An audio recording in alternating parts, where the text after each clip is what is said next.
Good morning, good day, good evening. I'm as always your host, Brody Robertson, and today we have returned for episode 74 of Tech Over Tea. That is that is actually kind of insane.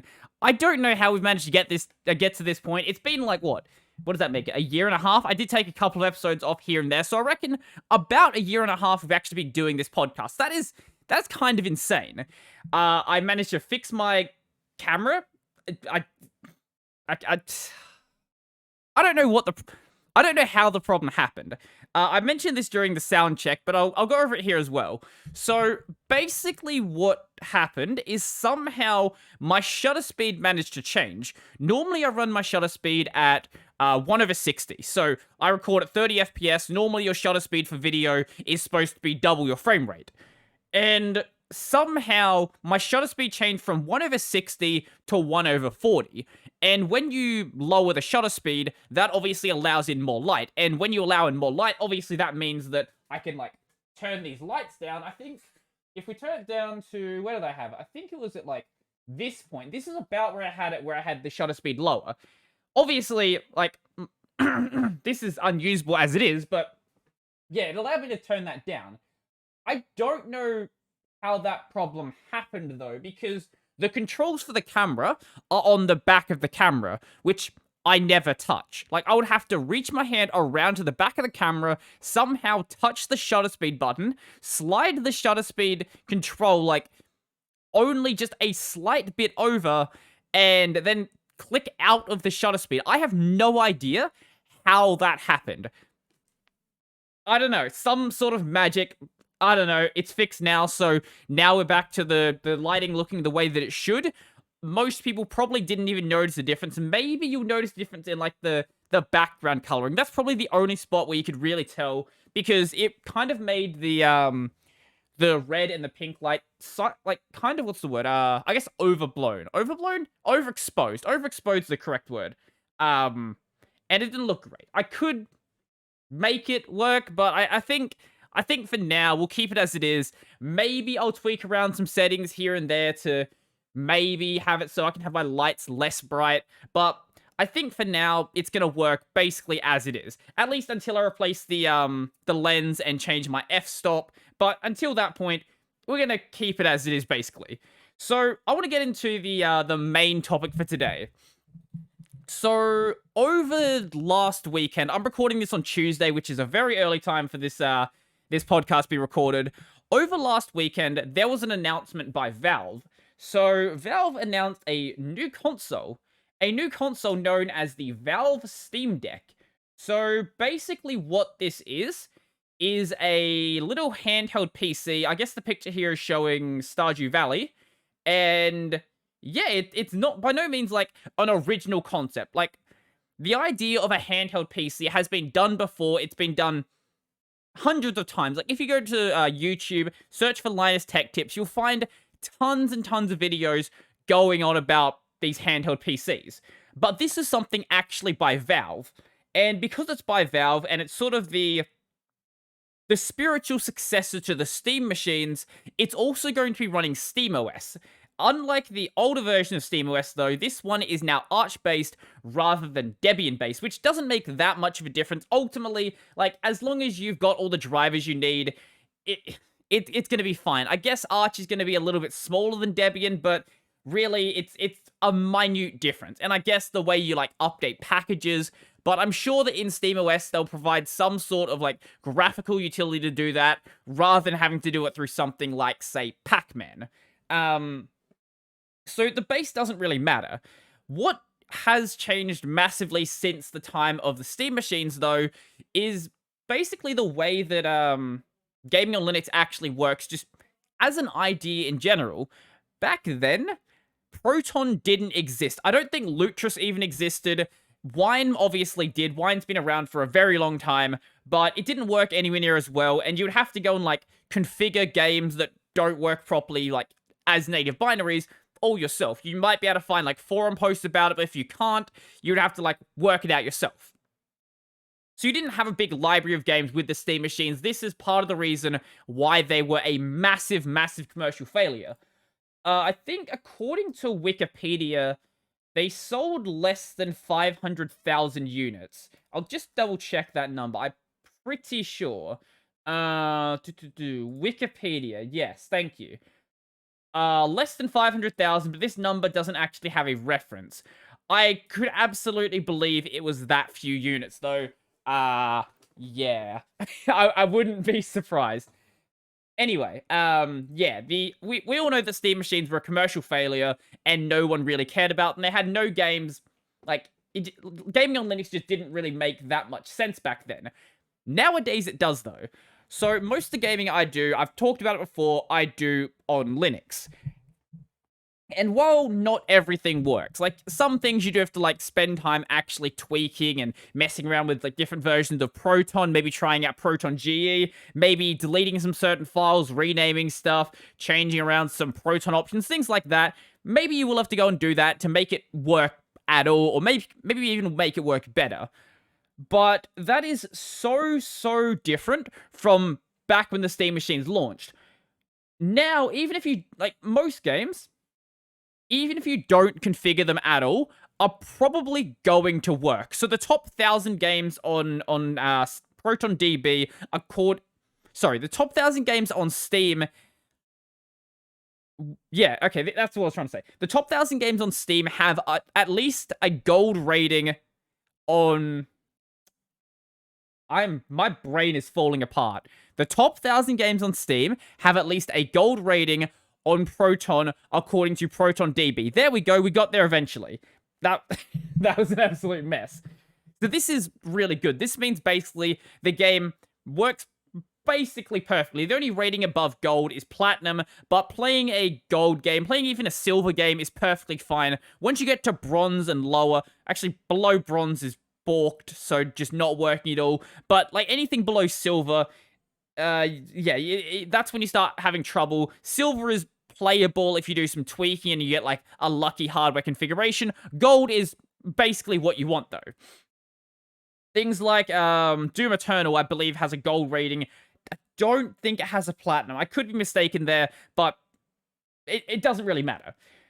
What this means is that if you buy a Steam... I was going to say Steam machine. If you buy a Steam Deck, most of your Steam library is going to work. Like, you don't really have to think about it. I've talked about my library before, which I bought mainly when I was on Windows. Didn't even know Proton was a thing. Most of the games on there work fine. I don't think I have a single game in my library that is actually balked. Yeah. Basically, the only games that are really, truly broken are the games that have really, really bad anti-cheat and DRM.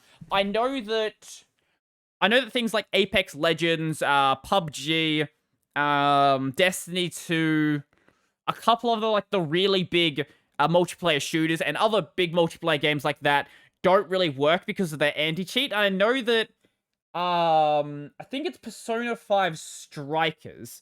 That's the... Is it Strikers? What is it called? Strikers or Scramble? I'm pretty sure it's Strikers. I'm gonna check. I know that one also doesn't work, and I'm pretty sure it's because of the DRM. Is it called Strikers? Yes, it is called Strikers. I think... No, Scramble was the previous time they did a thingy like that. Oh god, I tabbed out of my screen. Yeah, this game... Apparently it's playable, I guess. But yeah, this game is a mess. That's not the common thing you see, though. This is the common thing you see. Like, most games just working amazingly. So, I have a feeling that the Steam Deck is going to do considerably better than the old Steam machines did. And I think part of the other reason for that is that it's a handheld console. Unlike the Steam machine, where it was effectively just another computer. Like, at the end of the day, sure, you could just use it as a computer, and most people weren't really in the market to buy a second computer, especially when it had no games. This, on the other hand, is a handheld console, and a few years ago, I don't think anyone would have really cared about a random handheld system from Valve, but the Nintendo Switch has reinvigorated people's love for handheld consoles. I don't know how Nintendo did this, but they have brought back the love for handhelds, and I think this is amazing because, like, I grew up playing on things like the GBA. I played the DS for years of my life. I didn't have a 3DS, but I played the DS for way longer than anyone ever should own a DS for. I had a DS Lite to be specific. So I got them fairly late. But anyway, I used it for a very long time. This has actually come out at a really cool time because everyone was expecting a Switch Pro. And Nintendo was like, hey, you know how you want a Switch Pro? Let's not do that. Let's give you a Switch with an OLED screen because everyone was asking for that. When OLED has some pretty severe problems that you wouldn't like. OLED is the problem with OLED is the same problem that Plasma had, where they suffer from extreme burn-in. You can burn in with an LCD screen. I know people will say you can't, but you absolutely can. It's just much harder, and you need a really shitty screen. But OLED has serious burn-in. So if you play a game that has a HUD, for example, well, that HUD, if you play the game for long enough, is probably just going to be stuck on your screen. And that's a problem. So, I don't really... Okay, one of the things with the Steam Deck is I don't really care about the hardware per se. So I'm seeing a lot of articles out there having this like massive hard-on talking about like, oh, it doesn't have the same level of performance as the Switch or like the Xbox Series X. Firstly, if you're saying it doesn't have the same level of performance as an Xbox Series X, that makes sense. This is a handheld. This is a hand. You can sort of understand like how small this device is relative to an Xbox. So if that's your complaint, like, I don't know what you're really saying. And making the argument that it costs the same amount as, like, a next-gen, or I guess it's not next-gen, I guess, like, a current-gen console, like, sure, it does. But also, like, you're paying a premium because it's a handheld, and when something's small like that, obviously parts are going to be more expensive. Like the Switch, for example. The Switch is also very expensive relative to, like, the power it can provide. But that's not the reason you buy it. The reason why you buy it is because it's a handheld. Where was I going with that? Right, handhelds are cool, and I like that they are back. It also has this really interesting feature that I didn't actually mention in my video. So, if you remember the Steam controller, so the thing that had like the big touchpads on it. Is there a picture in this article? Yes, there is. So this controller that had like these touchpads on it. Honestly, I thought they were weird, but there's a lot of people that absolutely swear by them and say this controller is like the best controller they've ever used. Now, they're not bringing that back exactly, but they do actually have touchpads on here, like with the actual Steam controller. Yeah, like with the Steam controller. So it's got like your normal sort of stuff you'd expect. You've got your thumbsticks, you've got a D-pad, you've got your X, B, A, Y buttons, which is, you know, cool. There's like the triggers you'd expect. On the back, there are like, what is a picture of it in here? Is there a picture of the back of the controller? No, there's not. Okay, but you know how like with the Elite controllers, like the Xbox Elite controller, how they have the flippers on the back. So this doesn't have flippers because if they did that, they would get sued. But they do have buttons on the back that can be remapped, and I think that's cool. Never actually used a controller like that. I am a pleb that owns like a regular controller that has no flippers on it because I don't want to fucking pay $250 for a controller. But they're cool nonetheless. I've used one before, and it was certainly a good experience. So that actually does have these as well. Basically, this has everything you could possibly want from a game controller attached to a screen, and that's cool. I don't know whether I'm going to buy one. So this thing is $400 US. I was going to say Australian. $400 Australian wouldn't be that bad, actually. So that's the base. Okay, that's the other thing. That is the base model. Now, the base model is 400 USD with 64 gigs of storage. Let's see if we can find the Steam Deck pre-order. Let's see. Yeah, on the Steam Deck website. Cool. So 64 gigs is the base model. That comes with a carrying case. None of the other models actually have, like, different levels of performance. Basically, the only difference is the hard drive inside of them. I guess, okay, there is some difference in performance, and that is, like, in the speed of the drive, but I mean in, like, you know, CPU or GPU performance. So next model up, I believe that was 529 USD. I could be getting my number slightly off, but that sounds about right. 256 gig. You get a carrying case once again. You get an exclusive Steam community profile bundle. Oh, you get some badges and shit. I really don't care. Then the top model is 649 USD, which is a lot of money. That's 512 gig. You get the fastest storage. Whoa, the fastest storage. That comes with a premium anti-glare etched glass. It's an anti-glare screen. Why that's not in the lower end models, I'm not really sure, but yeah, you don't get the anti-glare screen on these models, only with the top one. That's the only other difference besides the actual drive that's inside of it that does exist. You get a different carrying case. Oh, a different carrying case. You get an exclusive Steam community profile bundle. Oh, I'm guessing this is the same one as this? I'm not sure, though. Also, oh, look at this. You get an exclusive virtual keyboard theme. That's crazy and certainly won't be ripped off the device and uploaded online on the first day. Definitely not. Absolutely not. That's not going to happen.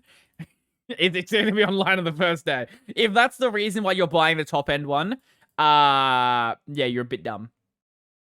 So 64 gigs isn't much in the way of storage, but all of them do actually have microSD expandable storage, which obviously isn't the fastest thing out there, but the fact that it exists is good because microSD storage is stupid cheap. Let's go to Amazon and find... You know what? Okay, I'm going to do a couple of price ranges. Let's go for 64 gig. So let's say you, like, just don't really care about that much extra storage. You just want a little bit extra. That is... also, these are Australian prices. I'm going to do US prices. So that... they're actually about the same. So 64 gig, $11. That's not the greatest one. Okay, for an extreme one. Oh, extreme. It's very fast. $15. Okay, I can accept that. Let's go up to 256. So 256 gig is going to be $40 for the same one. Okay, that's good. Sure, that's not that much money. Let's go 512. 512 is going to be, there's not many in stock, but $85 for 512. Can we get a 1 terabyte micro SD? I wonder. I don't even know if these exist. They do exist. $230. Okay. That's a little bit much. I would just go and buy two of... Oh, wait. I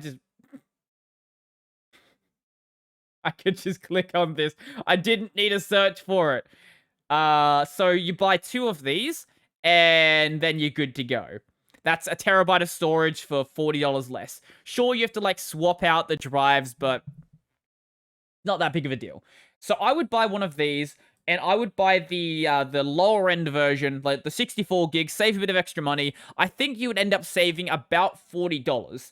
The only downside of doing this is you don't get the NVMe storage, so booting up the device, loading games, things like that is going to be quite slow, but if you're willing to do that to save a bit of money, I think it's worth it. I would not buy it right now. Like, you can pre-order them. I think if you pre-order them now, you'll be put into the second batch, which will ship mid-2022, I want to say. It might be first quarter, but I want to say mid-2022. If you had pre-ordered a couple of days ago, you would have got it by December. Which is, hey, that's cool and all. I'm happy to wait, though. I don't care to pre-order it, though. So, we can look at performance, and there is a video by, what's his name? Give me one sec. there's a video by ClicksPhilip. Let's see if we can find it. SteamDeck. Which channel is it on? It is on two clicks Philip, where basically he sort of extrapolated out what the performance actually theoretically should be, based on similarly powered CPUs. Yeah, and how many compute units it has and things like that. So this is the SteamDeck at, here we go, SteamDeck at 1080p. That isn't the performance. Oh, that's not the resolution it's running at though. It's actually going to be running at 800p, or I guess you can call it 720p. It's 720p 16 by 10, and I don't remember what settings he said he had. His numbers were based around. I think he was saying ultra or something like that, which is mental if that's the case. I think he was basing his imaginary numbers around ultra. Let's see. This is Resident Evil 3 full. Yeah, okay. If he's pulling these numbers out, yeah, it's going to be based around ultra. So he has the 6700 XT here at 1080p, and then compares it with theoretically how the Steam Deck should perform. And judging by his numbers, which are very theoretical numbers, these aren't like actually testing the system. This is like, this is just like running the numbers on paper, and this is what it should do. You actually get, theoretically, fairly good performance in a lot of very demanding games at high settings. But he extrapolates it out a bit further. So if we skip ahead a bit, I think he includes FSR numbers in here. Yeah, so if you if you use FSR quality, that is the that is AMD's I guess answer to DLSS, the deep learning super sampling. It doesn't work as well, but the Steam Deck also has a 7-inch screen, so like it doesn't really matter if it doesn't work that well. At 7 inches, like, you won't actually see any sort of problem there. If these numbers actually even remotely align with the real world, like, getting above 60 FPS is all you need. This is a 60 FPS, 60 hertz screen on it, so if you can get that, that's perfectly fine. And even like cranks the numbers a little bit stupider and uses uses 7x FSR, which theoretically should let you do ray tracing Battlefield 5 at 120 FPS. Now, I don't know how well these numbers really extrapolate out. But that would be honestly hilarious if that's the sort of performance you can expect on this system. I will be waiting for independent benchmarks, seeing how well this system actually works. Because you don't really need to run it at max settings anyway. You could run it at, like, medium or high, and it would still look really good once again because of 7-inch screen. If it works really well, I may consider actually getting one. I know it's going to be expensive, but I still think it would be a really cool device to own. I may not even use it for SteamOS. I may just install something else on it just to dick around with it and see what this device actually can do. Like, I think this is just a cool device in general. As I said, though, it's not the first handheld PC. It won't be the last. Some of them, sure, might be better value, might be cheaper, might even have better performance. I don't know of any that fit that last category, at least just yet, but there will be more in the future, because this isn't running the most cutting-edge hardware. It's running very modern hardware, but I believe it's running the, for its CPU, an AMD CPU from a generation ago, which isn't a bad thing.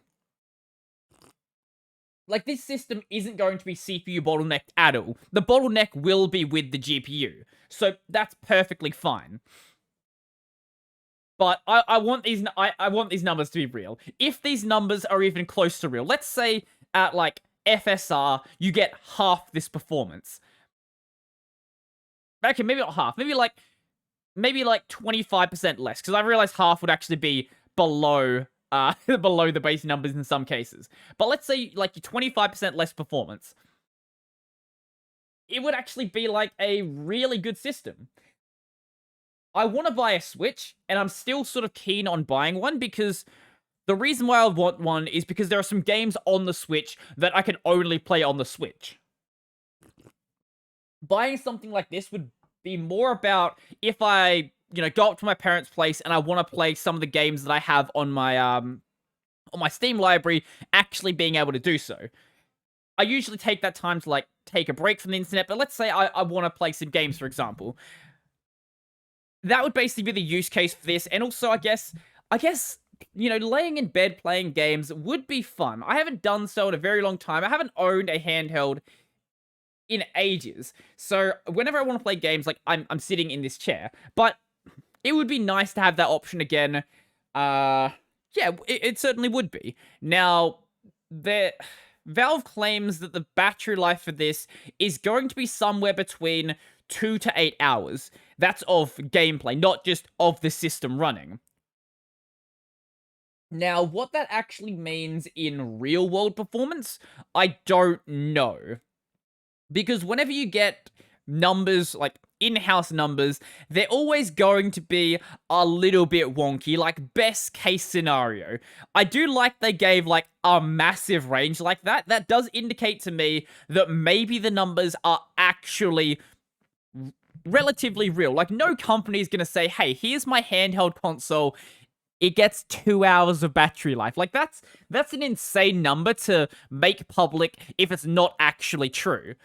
So my theory is it actually does get 2 hours of battery life if you're playing something like The Witcher 3, if you're playing Doom Eternal, if you're playing Cyberpunk, if you want to play Cyberpunk, if you're playing Shadows of the Tomb Raider, things that are actually like really demanding games. But if you're playing something less demanding, let's say you're playing, I don't know, maybe an Assassin's Creed game from a couple of years back, or maybe you're playing like not Shadows of the Tomb Raider, but the Tomb Raider game before that.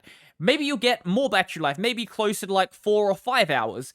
I do hope that you will see that 8-hour battery life on more than just like really light indie games. I don't want to have to be playing like Stardew Valley or Binding of Isaac to actually get the 8 hours of battery life. I do hope to see that in somewhat more demanding games. This does have a 40 watt-hour battery. Once again, you can't really judge what that's actually going to mean without actually doing proper benchmarks. You can theorize based on like similar CPUs and similar batteries, but the only way you can really get proper numbers is actually doing a real-world benchmark. And at this stage, the only people that have had a hands-on with it were IGN.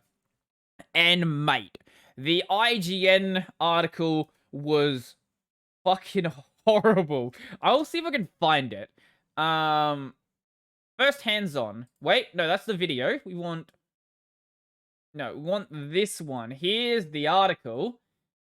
This article is so fucking bad. Do not autoplay sound. Here we go. Here's my favorite line of the entire article.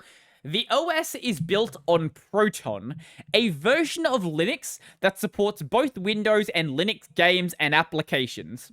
Now, if you know what Proton is, that might be the dumbest thing that you have ever read. What do you mean built on Proton? Proton isn't an operating system. Proton isn't a version of Linux. Like, that literally does not mean anything. That is just like words put together in the form of a sentence. That is not a thing that exists. Also, you can tell they didn't actually properly research this because they mention alt-tabbing, which you can't do on Linux unless, I guess, they set it up in KDE. It's possible they might have, but I have more of a feeling they just said alt-tab without really thinking about it. And there's just so many things in this article which don't make any sense. It was a very, from what I can tell, a very sort of lockdown hands-on experience. It wasn't like they got the system in their own office and were able to like properly test it. It was like, hey, you're in this locked room, you can use the Steam Deck in here. That's basically what you get. Oh, here's another fun one. So because because the system is built on Proton, once again, doesn't mean anything. This flexibility means you can do pretty much anything on a Steam Deck that you can do with a regular PC. You mean on Windows. I really hate when people refer to Windows as PC. No, it's not. Like, all of these are PCs. Like, a Mac system is a PC. It is just running macOS. Okay, this is ignoring that. Connect a mouse and keyboard. Yep, Alt-Tab out of your games to a browser or video. Sure, load third-party programs or even other game stores like Origin, Uplay, or the Epic Game Store. You're not doing that out of the box. None of these have Linux native clients, and like having Proton there isn't going to help you with that unless, here is the one exception, unless Valve is doing something that they haven't done before, and that is, I guess, decoupling Proton from Steam and effectively using it like a translation layer for all the Windows binaries you try to run on your system. There's no reason why it can't do that. Proton is just Wine with some modifications to make it work better for gaming. Oh, my camera cut out for a moment. Sure, they could very well be doing that, but from what I understand, they're not, and IGN literally just has no idea what they're talking about, which, you know, doesn't surprise me. It is IGN, to be honest. It does really annoy me that IGN were the only ones to get a hands-on with this system. If someone who actually knew how to write had a hands-on with this, that would be cool.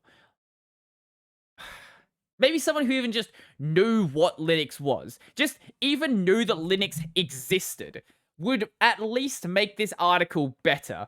But as it is, it's kind of a mess, and it's funny to see articles actually linking back to this article as if this is some, like, good source of information and not just, like, an absolute train wreck that should sort of be laughed at like the Verge PC build.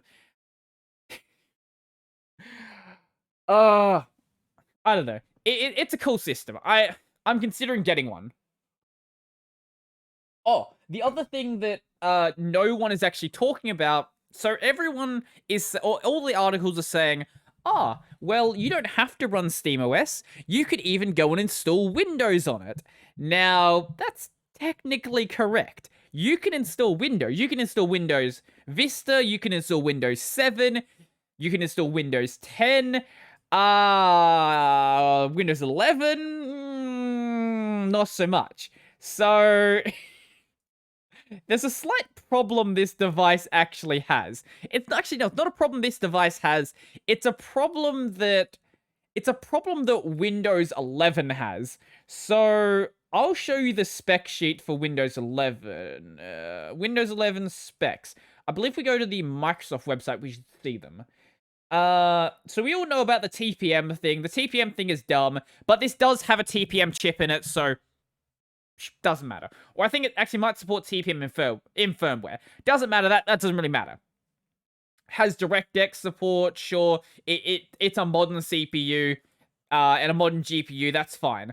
This is where it gets interesting though, with the display. So a high definition 720p, a high definition 720p display. Okay, we have that. We have an 800p display. Perfectly fine. That is greater than 9 inches diagonally. That's a problem. So, the Steam Deck has a 7-inch screen. So, is this a hard requirement? Is this going to actually stop you from installing Windows 11 on this system? It might. It very well might. I don't actually know. I don't know if you can get around this by maybe plugging in an external display and installing it like that. Maybe it'll break after you've installed it. I don't know. But this is a really weird restriction that Windows 11 does have. I fully understand not wanting to support devices that have a screen that is that small. If you want to have it just completely break, hey, that's cool. No one's installing Windows on a 8-inch device anyway, except, I guess, with these handheld PCs. Which, if these handheld PCs actually become, like, a proper device class, Microsoft is going to actually have to actually address that. Did I say actually like 3 times in a sentence there? I think I did. Yeah, Microsoft will need to properly address this. I like with the TPM thing, I don't know how much of a proper restriction it actually is.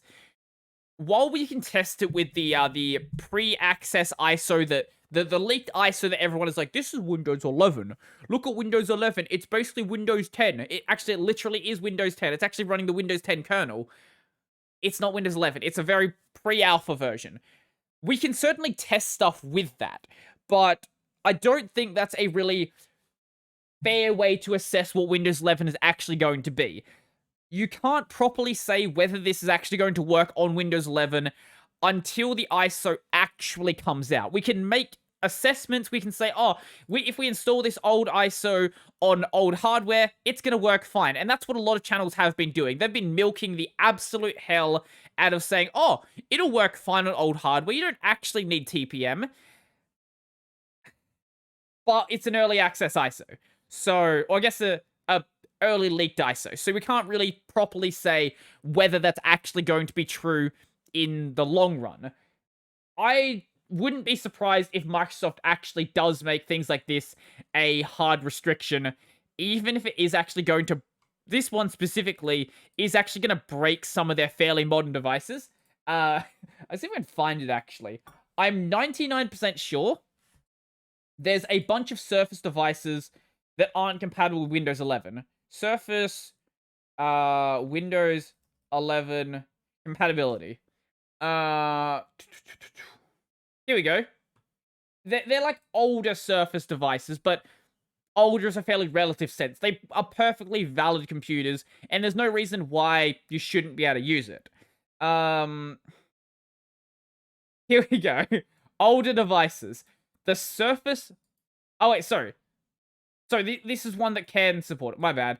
So anything outside of this device range. So a 2017 or earlier Surface. 2017 is still a perfectly usable system. Like, there's no reason why a system like that wouldn't actually work. But, nope. Not gonna work. So that would be the original Surface laptop. It might be a couple of years old, but there's no reason why that wouldn't work. Why it wouldn't be a good enough system. But nope, not good enough for Windows 11. Hey, maybe they'll just go down the Apple route and sort of expect you to upgrade to their newer devices. Regardless of whether you actually want to, if you want to use the new hardware, well, you gotta do so. But considering the Windows 10 isn't going to be, isn't properly going to be EOL'd until 2025, that does give people enough time to upgrade to a new system. Sure, after like 8 years, maybe it's time to upgrade your computer. I know there's people running like ancient ThinkPads who are going to tell me that that's a horrible thing I should be saying, and you know, you shouldn't ever upgrade your computer. Just stick with the oldest thing you can find. But if you do like running relatively competent hardware, sure, after 8 years, maybe it is worth actually doing an upgrade. Probably. Maybe after 8 years, you actually can buy PC hardware. That would be nice. It is getting easier to buy GPUs now. So I was looking at GPU prices before on PC Case Gear, and it's still a mess. Like, you're still paying exorbitant fees. If we go to... Let's go to the AMD section. I believe there's not really much you can buy in the way of AMD cards. So the 580 sold out. Then you can buy a 6700 XT for $1,100. That's a bit much.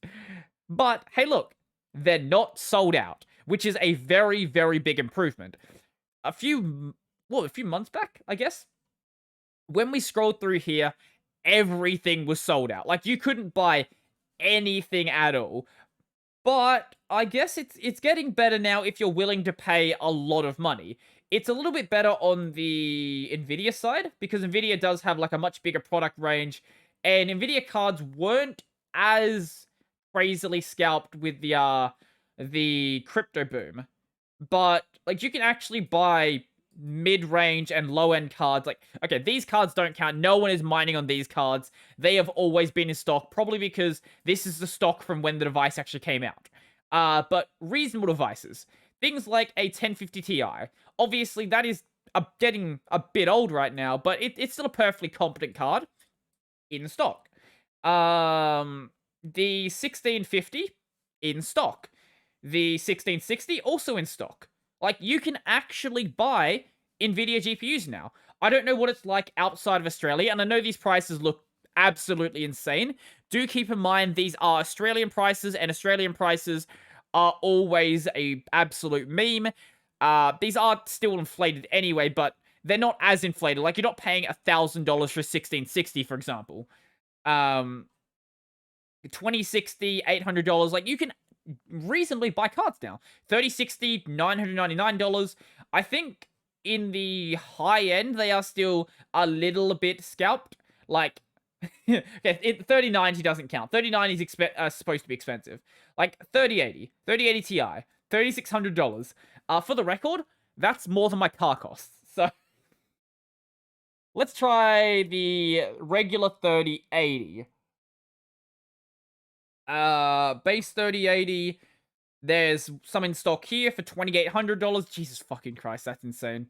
But like, you can buy them, and that's I think at the end of the day, that is a better situation than we were in a year back. I still would like them to come back down to, like, you know, reasonable prices. But if you're in desperate need for a GPU, let's say, I don't know, you poured a bottle of water on your GPU, you can get a replacement now. I wonder what the second-hand market is like in Australia. I don't ever check the second-hand market. Nvidia, let's go Nvidia GPU. There's a bunch of Quadro cards for $30 to $50. I'm guessing that someone emptied out their render station. 1660, $305. Okay. 1070 Ti, $405. A random Quadro for $160. Hey, that's cool. Yeah, okay, there's a reasonable secondhand market that exists now. I have a feeling some of these cards might be ex-mining cards. Yeah, considering how many of the 60 tier devices I'm seeing, I have a feeling some of these are definitely ex-mining cards. 780 Ti, that's a bit old at this point, but it's still a perfectly competent card. Let's go the AMD side. Let's see what exists over there. AMD GPU. 480, 580, $202 for a 580. Wow, okay. 460. I would not pay $250 for a 460 when you can get a 580 for $50 less. That, I think you need to update your price, man. Vega cards for $650. There's not as much on this side. 580, $540. Like, it's still expensive, but it's reasonably expensive where you can feasibly buy it. Oh, that's an old Fire Pro card for $54. Oh, Lord. Oh, wait. Oh, wait, how? $30 for an... You know what? That might actually be worth it for $30. An HD 6770. I think that was the... Wait, when did that card come out? I have a feeling that was like a top-end AMD card when I got into PC gaming.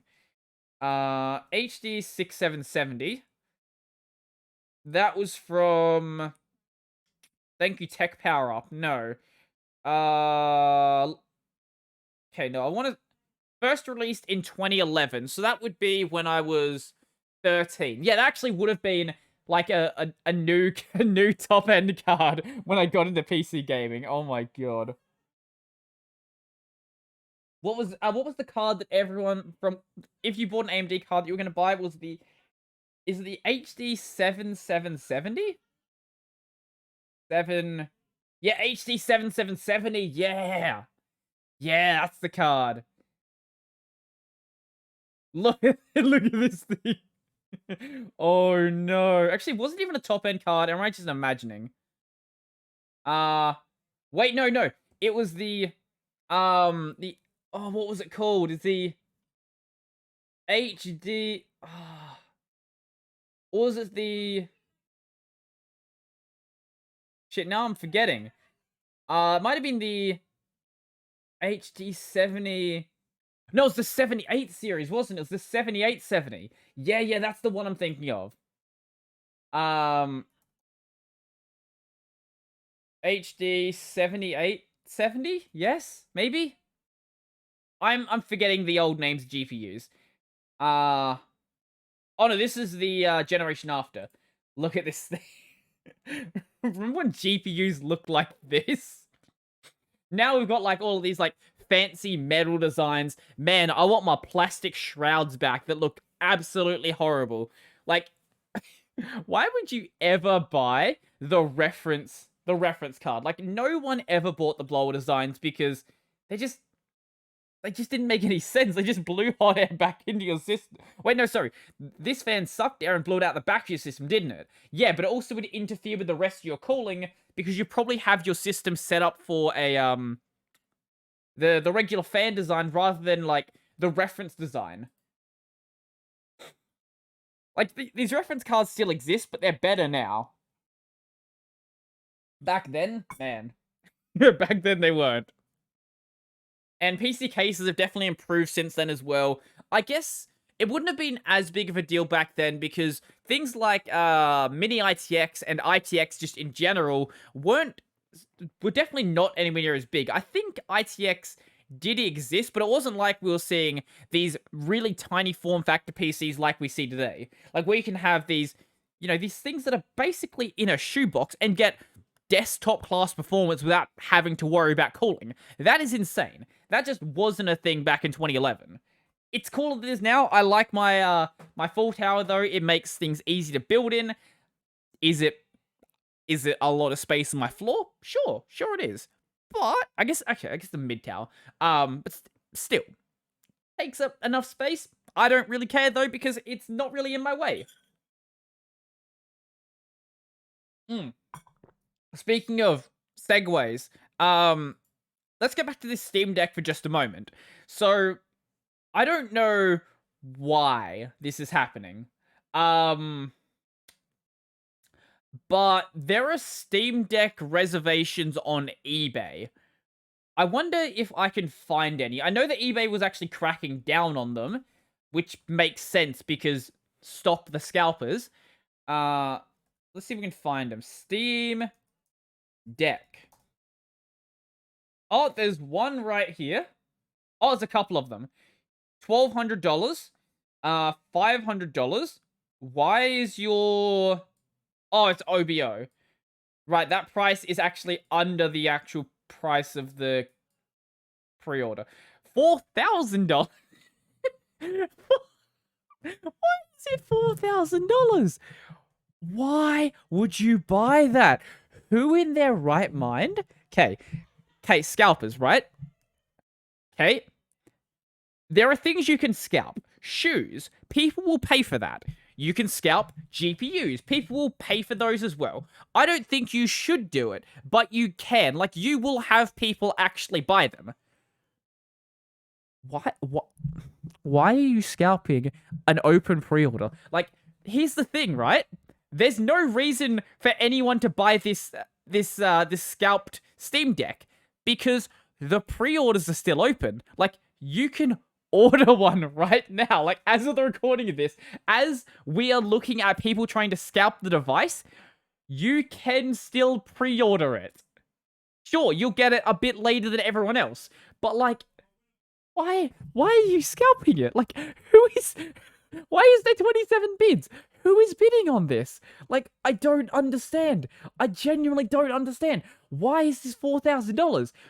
there's not that many here, but like, why is anybody doing that? How is anybody this dumb and actually paying for this? Like, if you want the 512 gig model, you can get it. Like, they're in stock. You can literally still buy them. How are they getting scalped? This would be like, I don't know. Let's say, you I don't know, let's think of something dumb. Let's say you buy a loaf of bread, right? And you go to the store, there's a shelf full of bread, but then you see someone outside the store selling the bread for $500. Now, would you give that person money? If you say anything besides no, you're a moron, because you can just walk in the store and buy the bread. That's what we're seeing right here. This is the bread being scalped. Why? Why would you spend $4,000 on this? I don't understand. Actually, better yet, why would you set the price to $4,000? Maybe because they know they won't get 4,000. Maybe they're just willing to accept whatever the best value they actually get from. That's possible. I could see that. But like this one, why is there 27 bids? I don't understand. That's so stupid. If you are paying for this pre-order, you need to have your internet privilege taken away. You are actually a moron. Like, you are genuinely the dumbest person I have ever seen if you put money down on any of these scalpings rather than just buying it directly from Valve. I don't know what to say to you. I just don't. I don't. But let's see what PC Gamer has to say. When Valve announced the Steam Deck yesterday, it also revealed a plan to keep resellers from earning profits on them by taking advantage of limited supply, which also doesn't exist. Because you can just pre-order them and you just get it later. Anyone making a reservation must also, yeah, there's this as well. So you need to have actually, you need to actually have a Steam account prior to June. So if you make a Steam account today and you make a purchase, you can't actually pre-order a Steam Deck. Which I think is actually hilarious. I think they should have made it longer. Like, make it so you need to have a Steam account for, I don't know, for at least 4 months. That I think is fairly reasonable. Which is absolutely hilarious. But, hey, there's still some people scalping it. I just don't understand. One listing a 64 gig unit, for instance, has bidding started at $550 and a buy it now is $750. One unit has... Is this one still... This one's probably still not listed. No, this was taken down. Oh, no, it's sold. Why did it sell? Who bought... Who... Okay, right? Well, okay, look, let me just show you, right? This... Okay, we can go Steam Deck pre-order, right? Okay. On Google, right here, we can go to... Okay, this is the start page. Steam Deck pre-order. Steam Deck pre-order. The pre-orders are open. Click this button when you're logged in, and you can reserve one. So, someone spent double that price for no reason. Also, there is a reservation fee as well. You have to pay, like... It's $5 Canadian, but it's $5 US, so $5.70 Canadian, so probably like $6.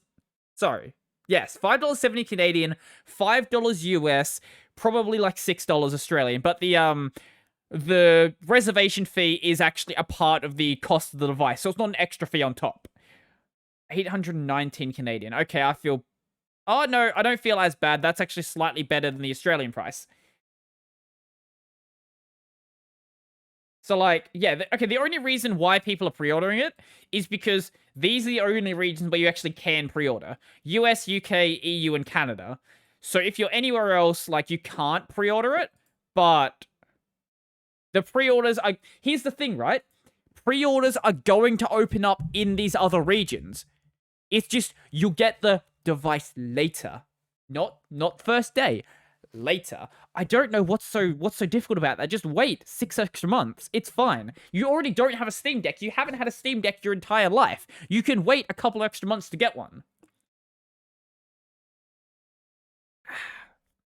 This is dumb. People are dumb. Stop doing it. Scalpers, keep doing it because that makes you look really dumb. And actually, no, keep scalping it because that means you won't be scalping things that actually make sense to scalp. Yeah, so keep wasting your time doing that. Buying reservations for things that people shouldn't be buying, but yeah. Steam Decks. I think that's as much as we can milk the Steam Deck topic for at this point. We've been talking about it for almost an hour. Oh, I don't know how that happened. Yeah. What else do we have on this list? I guess we can talk a little bit about some more gaming. So, I'll find the picture, but lately I've been streaming Ender Lilies, but I had to stop streaming it because of a problem that I had with Proton. So normal Proton issues are things like, oh, the game slightly broke. There's like a bit of lag. Maybe like a texture doesn't load. This is the first time I've seen a problem that is this bad. So let's see if you're listening to the audio version, obviously you won't be able to tell, but basically what we're seeing on the screen on my phone right here, that is my GPU driver completely crashing. So all three of my monitors basically completely died. Like, look at my back monitor there. It is just an okay, it's actually looking real weird on the screen there. But, like, everything died. And that happened every time I tried to fast travel. And Ender Lilies has a big map. So if you don't fast travel, basically getting around the map is going to take a while. So effectively, the game is unplayable with the configuration that I have set up. I actually had it crash during a stream. So I was playing it, it crashed, like, okay, sure. Maybe that's just a one-off thing. Games sometimes crash like that. I tried again, it crashed again. So I just had to accept that it was broken and do something else. So I ended up playing Hades for the rest of that stream, which is fine. I love Hades. It's a great game. But I wanted to play Ender Lilies. I am going to have to like mess around with my Proton settings. Maybe try a different version. So right now, I think I'm running like Proton GE 614 something. I think that's what it's running. But I'll tweak it around with like different Proton versions. See if one of them works. If they don't, I guess Ender Lilies is just going to be shelved for a while. At this stage, I am going to shelf it, though, just because I don't want to have a problem where it breaks again, and I'm more than happy to play something new. So I'm probably going to start playing Celeste on stream, which is going to be fun, because I was talking to Ronson, and he was like, oh, I just died like 2,000 times. Or was it 4,000? Correct me in the comment section how many times you died. I think it was... Wait, no, I think he said 4,000. Which reminds me very heavily of Super Meat Boy. I honestly lost track of how many times I died playing through that game. But it's a platformer, and it's one of those challenging platformers. One of those ones where you are sort of expected to die and die and die over and over and over again. So that's gonna be fun. And if you want to see me rage quit a game, yeah, that's gonna be the one to show up for. I bought it during the Steam sale for a couple of dollars, and look at this. Like, this just has the markings of this is a game that's going to make you suffer. It doesn't look that difficult, but I imagine there's lots of things in this area that will just kill you the instant you touch it. I think these little blobs here probably will, and like, I don't know how you'd get through that, maybe like jumping above it or jumping through there, and then there's spikes down here, which will probably kill you as well. I wouldn't be surprised if this thing kills you and something else in here. It's one of those games. It's one of those games, but it sounds like fun. I haven't played a proper difficult platformer in a very long time. The last one I played probably was Super Meat Boy, so years and years ago. I have played some platformers since then, but mainly they have been, like, platforming as a secondary thing, or they've been mascot platformers, and most mascot platformers aren't that challenging, because most of them are intended to be kids' games. So you can't make the game that difficult, otherwise, you know, that's not going to go too well. Here we go. Here's a great example of what Celeste is. So, spikes here, spikes here, spikes here, spikes here, spikes along the ground, spikes along the ground. So you have to somehow get from here over to here, going through these, like, things here without dying. I don't know how they work, because I haven't played the game, but theoretically, it should be easy, if you know what you're doing. But that's the thing. I don't know what I'm doing, so it's not going to be easy whatsoever. I'm excited to play it, though. I don't know how long the game is, and how long... Okay, actually, no, there's two different questions there.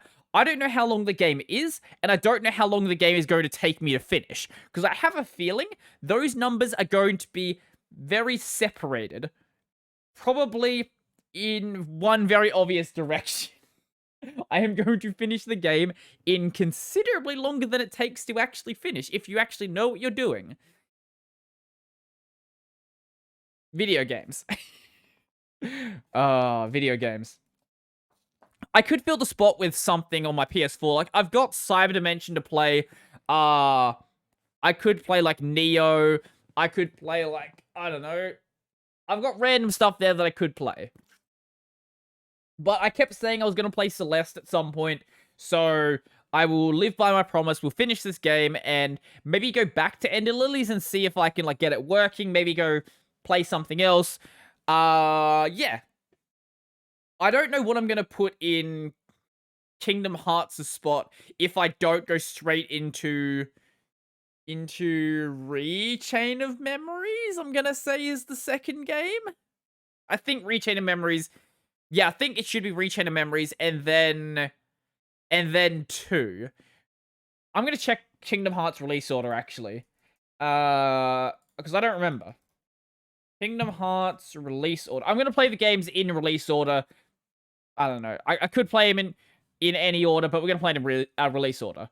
So it's 1, Chain of Memories. Okay, I was right. 2, 358, Birth by Sleep, Recoded, Dream Drop, and then Cross. Cross, then Birth by Sleep, Fragmentary Passage, then 3. Okay, yeah, that makes sense. I do like Birth by Sleep. It's a fun game. Even though the trio in this game, you know, is like discount first game trio, but hey, Ventus is cool. Ventus looks like Roxas, and that's cool. And he holds the Keyblade backwards because, I don't know, he's an edgy boy or something. I don't know. But yeah, I don't know what I'll fill that spot with. Maybe I'll even play something on Steam. I don't know. I've got so many games that I could play. It's just a matter of deciding which one to actually play. That's the ultimate question, isn't it? Maybe I'll even go play, like... I don't want to Buy Ys 9 just yet. I want to wait for the price to actually come down. Maybe I'll buy it during, like, the Christmas sale or something. But I will be playing Ys 9 at some point. And I may play it on stream. I want to obviously finish Ys 8 first. But, you know... when I do finish it, there will be more Ys games on my channel. I guess I haven't even streamed this one, but... Yeah, it will be on the channel at some point. Maybe I'll even go play one of the older games. Maybe like, I don't know, Ys 7 or something. Ys 6? Maybe Ys 6. I don't know. I'll work it out sometime in the future. That's a, yeah, that's a future Brody problem. But now I will just enjoy what I'm doing. Speaking of enjoying what I'm doing, I got a amusing sponsor email, actually, I think today. I don't know what the date actually was on it, but I will check that. Regardless, though, we are going to read said sponsor email because, man, this company really, really does know how to, like, how to market towards me. That's for sure. So, this is from a company known as Ambit VPN. Actually, I will put the information in a spot where you guys can see it. So, if we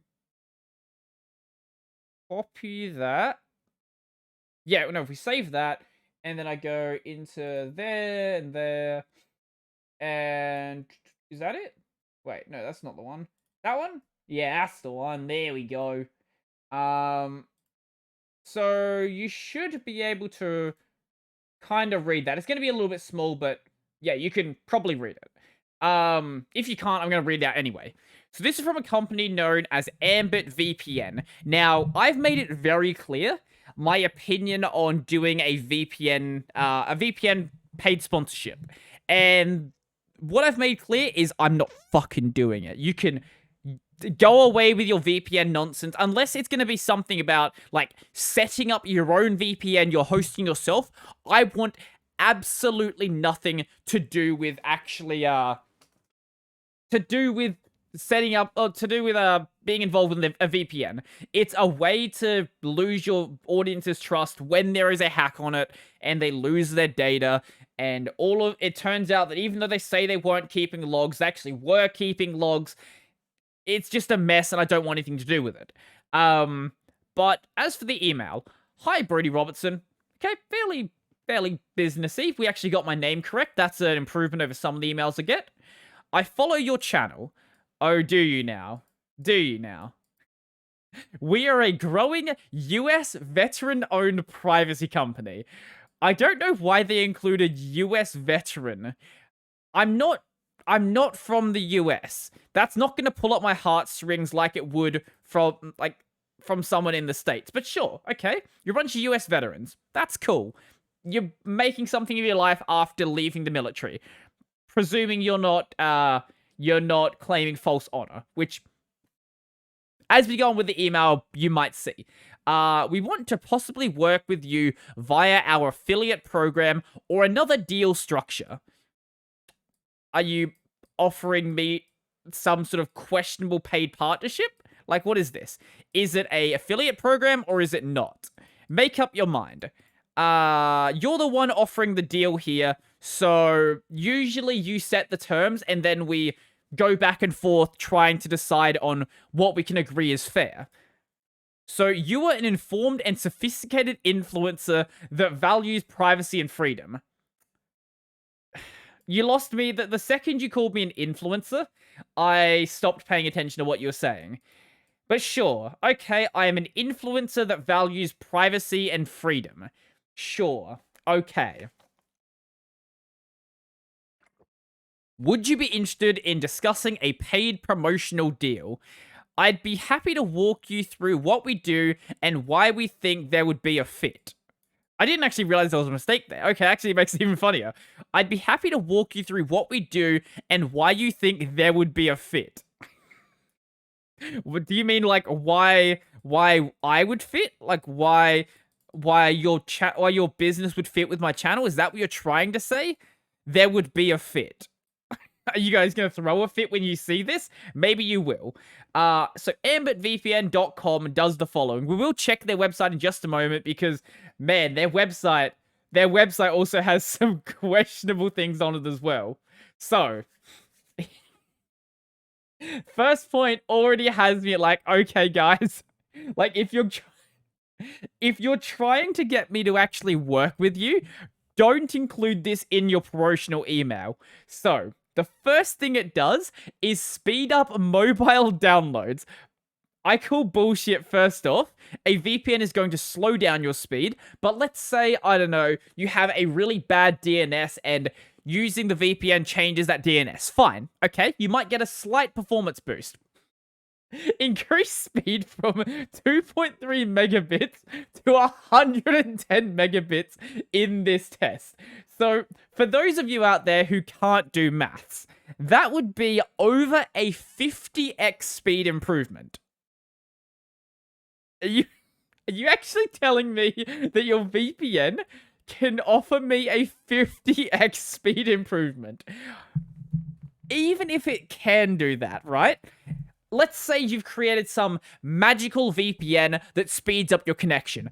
Even if it can do that, don't tell me. That just makes you sound like a scam.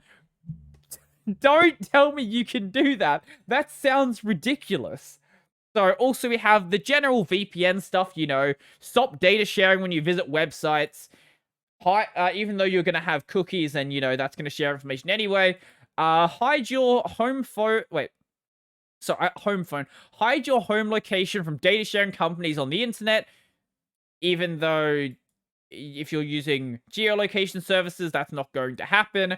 Stop censorship by unblocking websites and geo-blocked video streaming services. Okay, that's the first thing that actually is what a VPN does. This is the only thing that a VPN is actually good for. If you are using a VPN for privacy, you're an idiot. Like, you're genuinely an idiot. Because what's going to happen is the VPN service you're using is keeping logs. They will tell you that they're not keeping logs, but they're probably keeping logs. And this has been true every time there's been a data leak from any VPN. If you're using it for anything where you actually care about privacy, stop using a VPN and go and set one up yourself. If you care about watching American Netflix in Australia, or you want to watch something on the BBC and you live in America, in that case, yeah, a VPN is a really great service. Now, here's where we get to the next fun one. They're not Chinese owned. I didn't assume you were. Until you told me that, I did not assume you were a Chinese company. 62% of VPNs are secretly Chinese-owned companies. I don't know where they got this number from. And secondly, if they're secretly owned, how do you know? Like, if they're secretly owned, how do you know that? 6 Chinese companies own 30% of the world's VPNs. They should be using Ambit VPN. Are you saying, like, the Chinese government should be? So, here we go. They literally contradict their own point in the same line. 62% of VPNs are secretly owned by Chinese companies. Okay, so 62% are owned by Chinese companies. Right. Six Chinese companies own 30% of the world's VPNs. So is it 62% or is it 30%? Because these lines mean the same thing. So, which one is it? Literally, which one is it? I don't understand. Like, you're making numbers up out, like, firstly, can you at least make your made-up numbers actually be consistent? Like, I don't understand how this email is so bad. Okay. Let's go to the Ambit VPN website where, man, they get even more fun there. So, here's the first fun thing. So, it is a post-quantum encryption superior VPN performance, no backdoors, no logs ever. How many buzzwords do you need in a single sentence? Post-quantum encryption. What does that mean? What is post-quantum encryption? You've just made, like, I'm gonna look this up. I've never heard that term before. They could very well have made that up. So, post-quantum... Oh, wow, there actually is a thing called post-quantum encryption. Post-quantum encryption. It just sounds like bullshit because the rest of this sentence is just like word salad. So... quantum proof, quantum safe, or quantum resistant. So this is, I guess, encryption that is safe from quantum computing. Okay, fair enough. It just sounds ridiculous when you put it in a sentence like this. Superior VPN performance. Wait, superior VPN performance, no backdoors. There's supposed to be a comma right here. No backdoors, no logs ever. When you say there's no backdoors, that makes me feel like there is a backdoor. Because, we're not owned by China. Okay. Enduring digital privacy. As early as 2021, where is this linking to? I want to see. They link back to their own website. You can't use your own website as a source. Oh my god, they've got a countdown to when quantum decryption will be available. Oh my god, this is amazing. So as early as 2021, quantum computers will decrypt traditional security tools. Ambit VPN uses WireGuard, a new modern and secure network technology, and quantum resistant cryptography to prevent anyone from recording and decrypting your private information. We call this enduring digital privacy. Now, WireGuard isn't new. Like, WireGuard VPN, like, most of the big VPN providers use WireGuard. So, you can literally get it with ExpressVPN. Oh. So, here we go. Complete list of WireGuard VPN providers. So, NordVPN, Mullvad, PIA, StrongVPN, iVPN, CyberGhost, Azire, Viper VPN, VPN.ac, TorGuard, Mozilla VPN, HideMe, Surfshark, OVPN, and what are the other ones? Cactus, WideVPN, and Windscribe. Literally every major VPN supports WireGuard. So, sure, okay. We're the only ones who do it. This. Well, I guess, did I say they're the only ones? They're the only ones who do it? No, they just advertise themselves like they are the only ones. Right. Post-quantum and non-TLS networking. Most market-leading VPNs use TLS. TLS is broken. This is why... No, they actually are claiming they're basically the only ones who do it.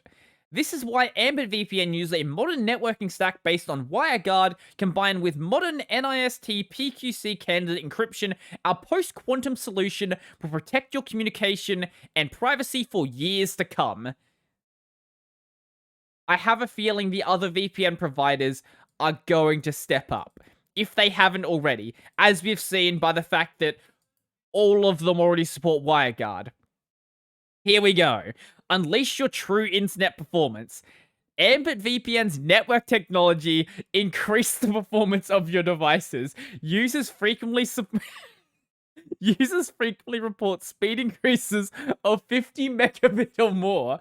No, they don't. That is a number that you have made up. That is not a real thing. You can't just say that you get a 50 megabit improvement. That's not a real thing. Oh my god. Wait, what's the guy's name who contacted me? The guy's name is... Wait, the guy's name is Lewis? Okay, no, they're their testimonials. I thought that was their team. Let's see. Why have they got a Vimeo? Let's go wait, they've got a GitHub? Is that a GitHub? No, it doesn't. Wait. All of these buttons... Oh my god, all of these buttons actually... Wait, do they all link back? No, their Facebook and Twitter do link to their Facebook and Twitter, but these two here, they've just included because it's a part of their template. Oh my god. Just didn't even bother removing them. Okay, let's go to the FAQs. Let's find out, is there anything fun here? Okay, no, this is all boring stuff. My VPN stopped working on iOS. No, that's boring stuff. No one cares about that. Let's go to Made in the USA. Oh, look at this. There's an eagle. I wonder if they mentioned China anywhere on here. Proudly based in the USA. The USA is the strongest record of individual free speech. Yeah, sure, okay. They don't mention China here. Why are you not mentioning China? I want you to mention China. Wait, what is that? Speed test? Oh. You... Okay, this is not your tool. You link to open speed test. Oh my god. Okay. Beautiful. I love this. This is actually amazing. For the record, if you guys are listening, I'm not gonna work with you. I'm not going to work with a company that claims to provide a 50x performance improvement. I'm not going to work with a company that claims that you can get up to 50 or upwards of 50 megabit improved on your speed. Those are lies, and you shouldn't have them in there. How much is it? It is $7 a month for the first 12 months. That is really expensive for a VPN. Holy shit. Wait, am I just forgetting how much VPNs cost? Let's go check out Virtual Shield. I think that is the American price as well. Yeah, this is American pricing. They don't actually have they don't have Australian prices listed. So Virtual Shield, that just happens to be what I'm currently using. Not because I care about Virtual Shield or anything and would recommend them. Pick a VPN based on the one you like. Yeah. Anyway, Virtual Shield. Can we just see a price? Okay, Virtual Shield. Why do you make it hard to find a price? Virtual Shield price. Okay, maybe it's... No, okay, I guess it is cheaper. No, okay, yeah, I'll give you that. I just forgot how much VPNs cost. It's actually $3 cheaper than Virtual Shield. And that's on the 12-month plan. It's actually way cheaper on 24-month. Okay, fair enough. It's cheap. But they also offer you literally imaginary numbers.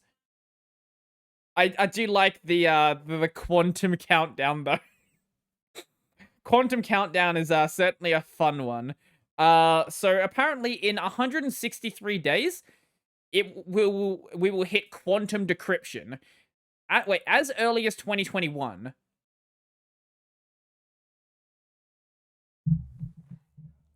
Do they know what year it is? Is it? Wait, hold up a second. How many days until the end of the year? Wait, I have a feeling. How many days until the end of the year? I have a feeling there's 163 days left. Let's see. Let's see. There is... I know what that clock is. I know... I know exactly what this is. So... what this is a counter that counts down to the end of the year. And when the year ends, it's going to reset. That's cheeky.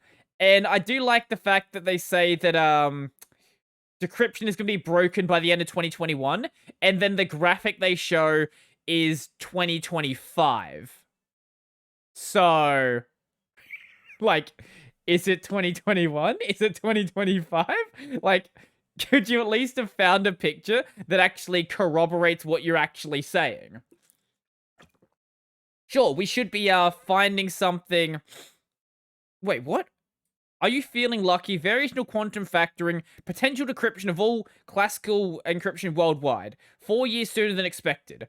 But this also says here that it's going to happen in 2025. So this graphic is a fucking mess.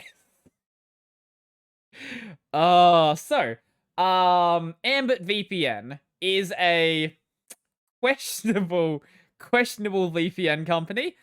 But hey, here's the CEO of the CEO of Bittrex, who is saying Ambit is going to change the world. I didn't read these testimonials. Who is this? The CTO of My Republic Telecom. For those who believe in the fundamental right of privacy, Ambit is the only choice. Corey Franzmeier, an 8-year former Google executive. Free speech is truly free with Ambit. Oh, this is a good one. Co-founder and chief scientist at Remedy. This is the Berlin Wall coming down on the internet.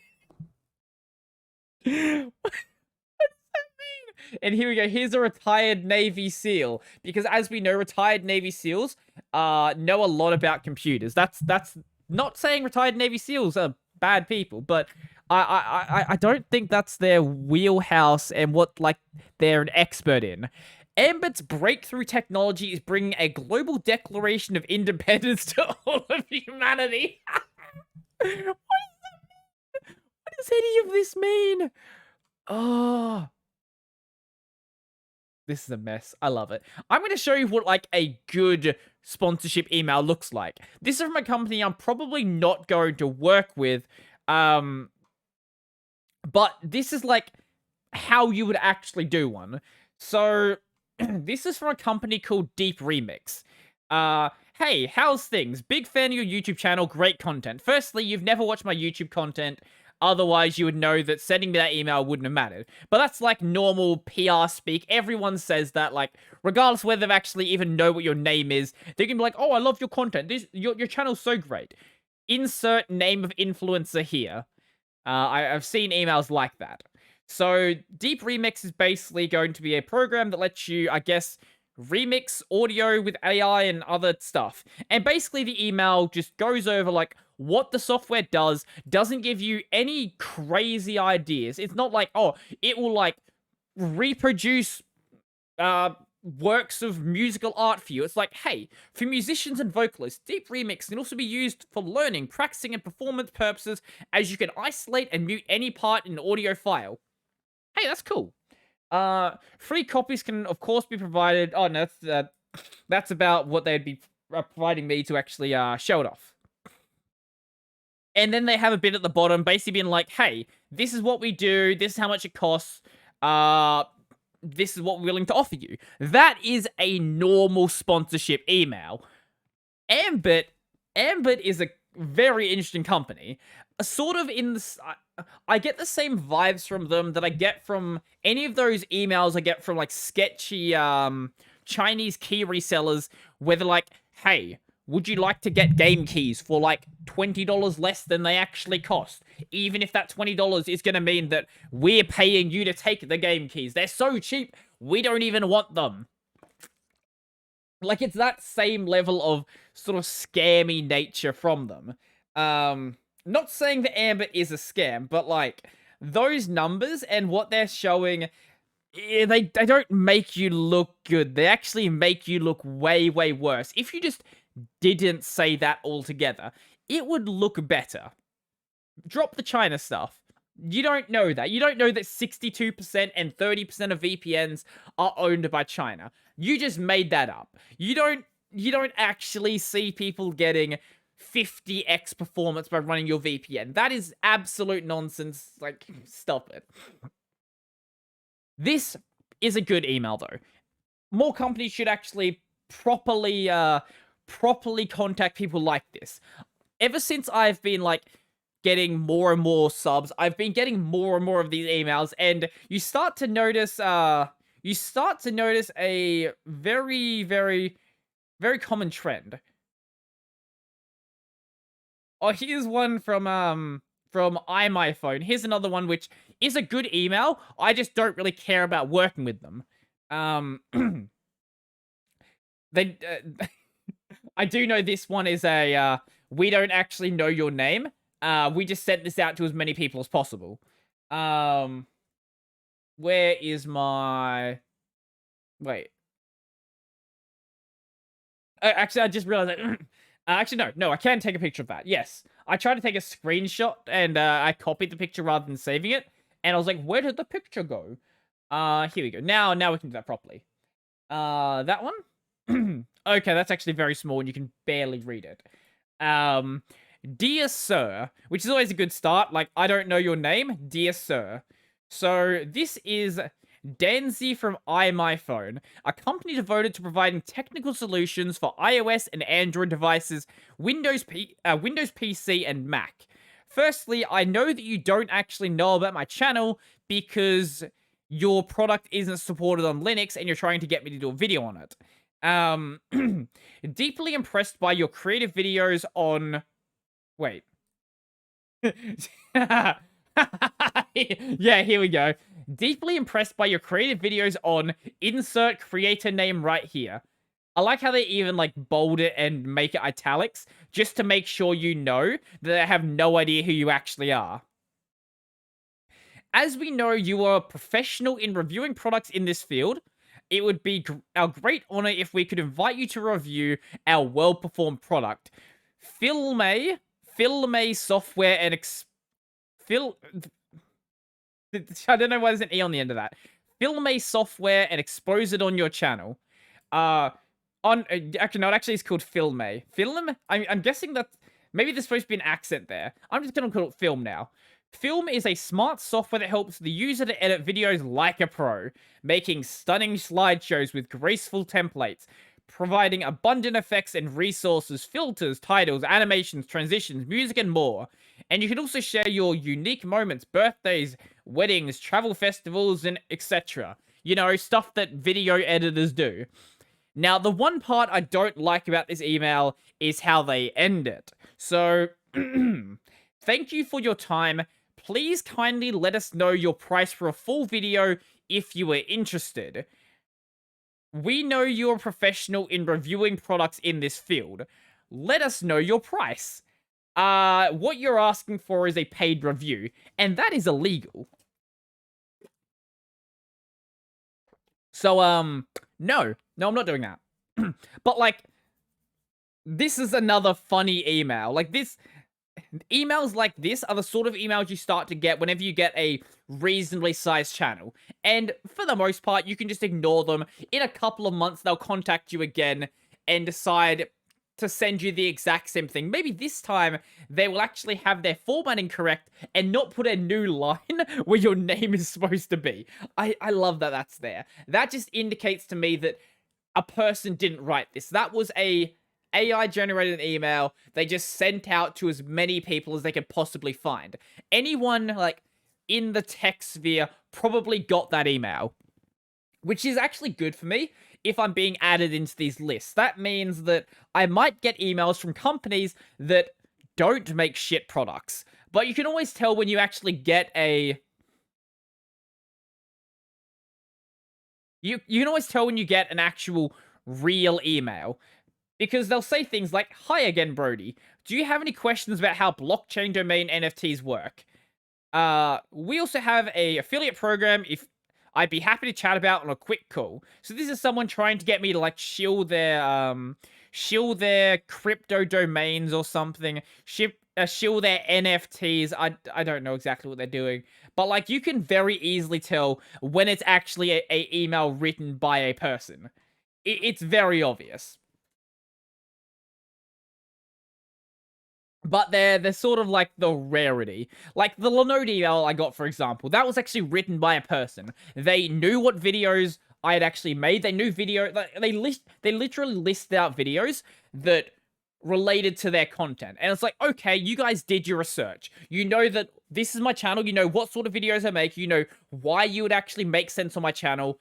That's the sort of company that I think actually is great to work with. Not ones that don't even attempt. Not ones that don't even try anything at all. I'm not that desperate for money where I'm willing to, like, shill just nonsense and just throw away any reputation that I could possibly have.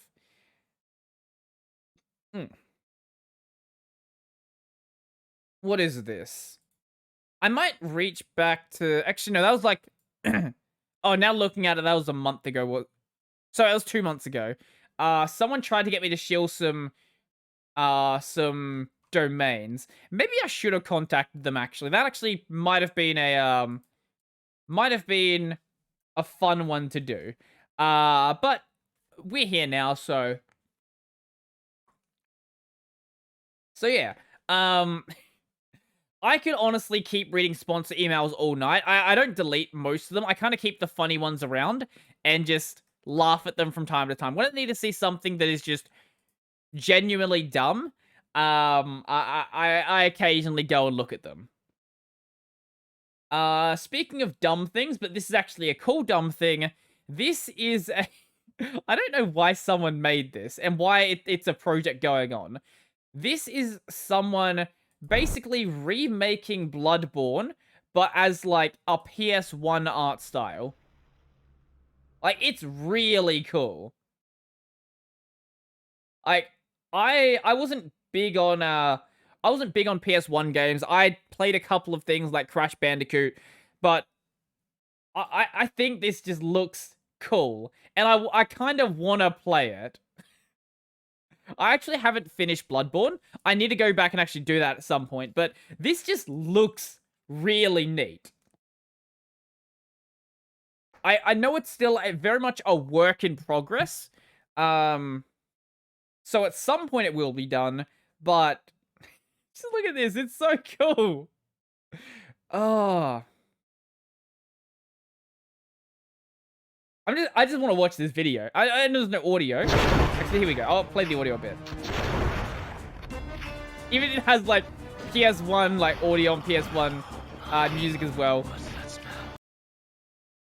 What the hell is that? Yeah, this this is a project called Bloodborne PSX, and if you want to go support them, go and do so. Because I like the idea of fan projects like this being made.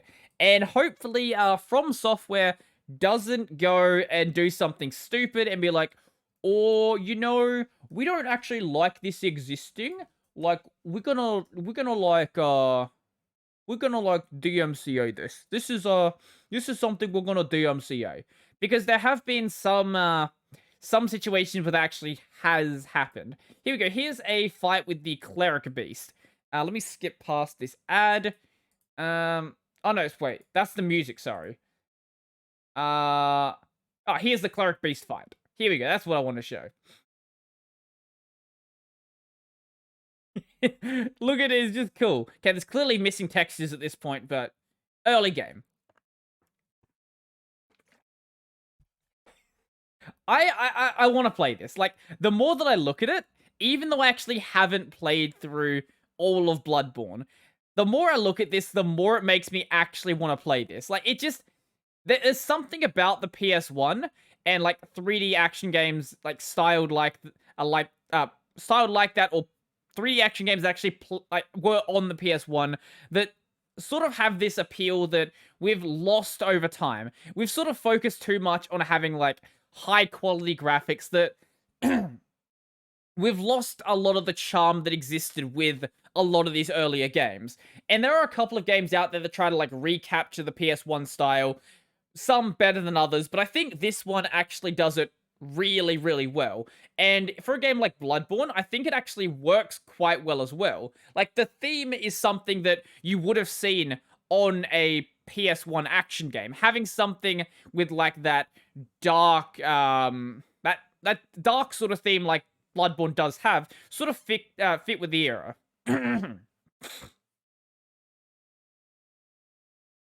This is just cool, though. I don't know how far it's actually progressed. Is Bloodborne on PS1?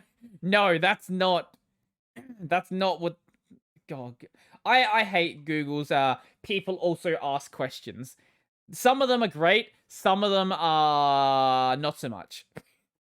What is a Sony PSX? Oh, there actually was a thing called a PSX. Okay. I didn't know that was a thing. Anyway, yeah, this is actually kind of cool. I did have something else on here I wanted to talk about. I think it was gameplay related. Sorry if I'm making throat noises. I'm actually recording this on Tuesday, which is not normally when I record stuff. Usually I do it like Wednesday or Thursday. Tuesday, the problem with it is I record 4 videos on Tuesday, so by the time I actually get to doing the podcast, like, my throat is already, like, scratchy and all that, you know, because I've already recorded, like, for 6 hours, like, speaking for 6 hours, that is too much speaking, so, yeah, maybe, maybe I shouldn't, but this week is also kind of a bit of a mess, because this is the only day where I'm not working my, my regular day job. So I kind of just wanted to get it done now because it would just make it a bit easier for the rest of the week.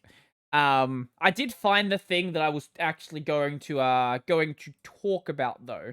So this was a thing about the DMCA stuff. Take-Two has been issuing takedowns for GTA mods. Two very popular mods were taken down. Vice Cry and GTA Underground. Now, I'm not into like the GTA modding scene, but hearing about what these mods actually do makes me want to use them. And stuff like this is why I love the idea of game modding. So, GTA Liberty City was a total conversion that brought the setting of GTA 3 into Vice City's engine. That is just cool. That is just really cool. Let's see if we can actually find pictures of... Actually, we can probably find videos of it, can't we? GTA... Let's see. GTA Liberty City mod. Okay, that's not showing it up. GTA 3 in Vice City mod. GTA 3 Vice City mod. Here we go.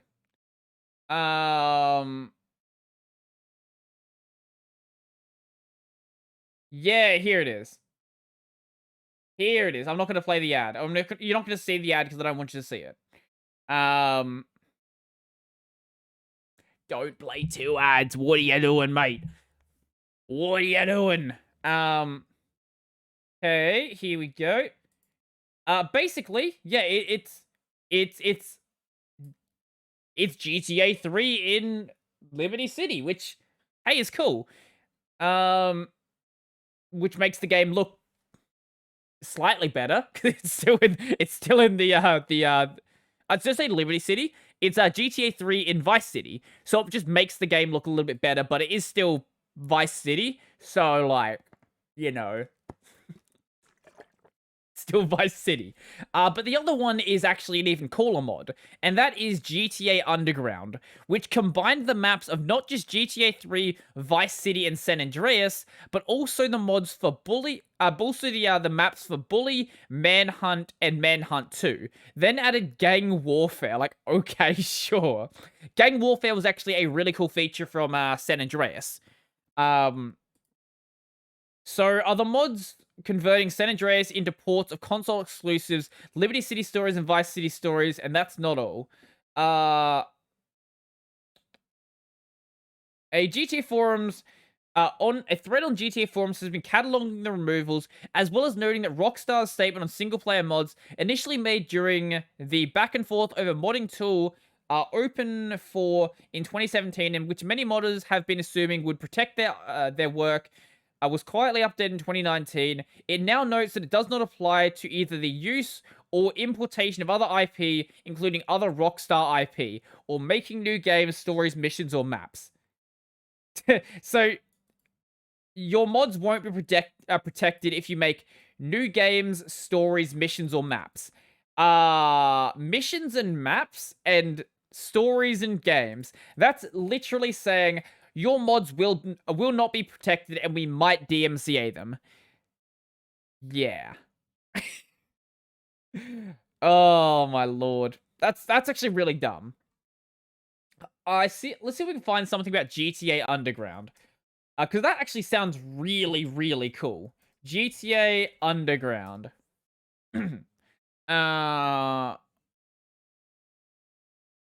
GTA San Andreas Underground gameplay. Here we go.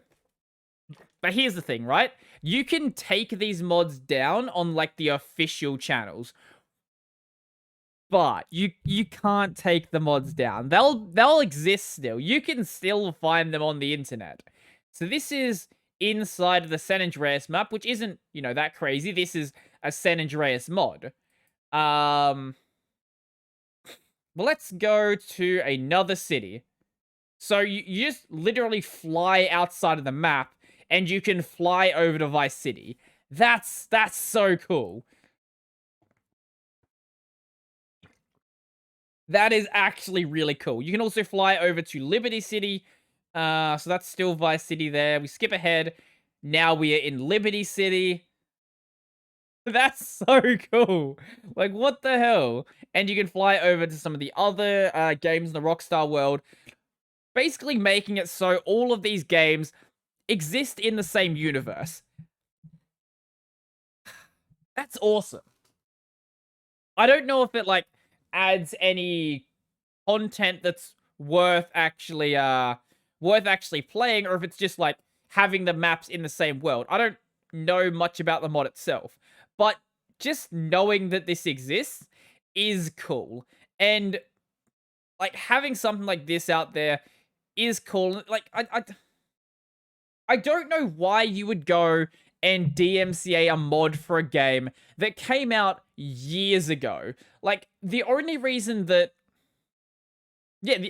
I can't think of a reason why you would do that. Like, these mods are what keep people actually playing older games. Like, no one's buying San Andreas because they haven't played it yet. Like, maybe one person, but most people who are buying copies of San Andreas, copies of Vice City, copies of GTA 3, are buying it because of the modding scene, and actually playing these experiences they couldn't get in the base game. Most companies seem to understand, like, if they have modding support, most companies seem to understand that modding is what's there to actually keep your game alive after you stop adding content. Bethesda understands this very well. They understand this kind of too well, where they release broken games and then leave it up to the modders to actually fix the game. But like Skyrim, for example, while Skyrim does have a lot of content, that game's been out for a very long time. The only reason people are still talking about Skyrim, though, is because the modding scene for that game is absolutely massive. Like, there are new mods coming out for that game every single day, and new experiences that just weren't possible in the base game, new experiences that weren't possible with the modding scene just a couple of years back.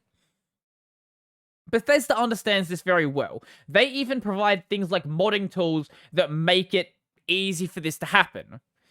But not all companies are like that, and I guess Rockstar is going to be like that. Like, I can only imagine what would have happened with like modern Rockstar if they acted the way that they're acting now, back when GTA San Andreas Online existed. So I don't know if you even know about this. So back with San Andreas, there was basically a mod you can have that lets you play San Andreas Online, which is crazy. That game was only, I guess it was intended to let you do co-op, but it was never really intended to do online multiplayer and have like massive worlds. But you could, and you could have like custom maps and do all this crazy stuff that you can do inside of modern GTA Online. You can have like different characters. Basically, it's a mod that sort of spawned what exists as GTA Online today. If this didn't exist, I don't think GTA Online would have actually really been... Maybe it would have been a thing, but it certainly wouldn't have been a thing in the same sort of extent that it is today. This sort of set the groundwork for what GTA Online sort of really could be. It's so cool that it exists, and man, there's still, wait, what? There's still people playing it?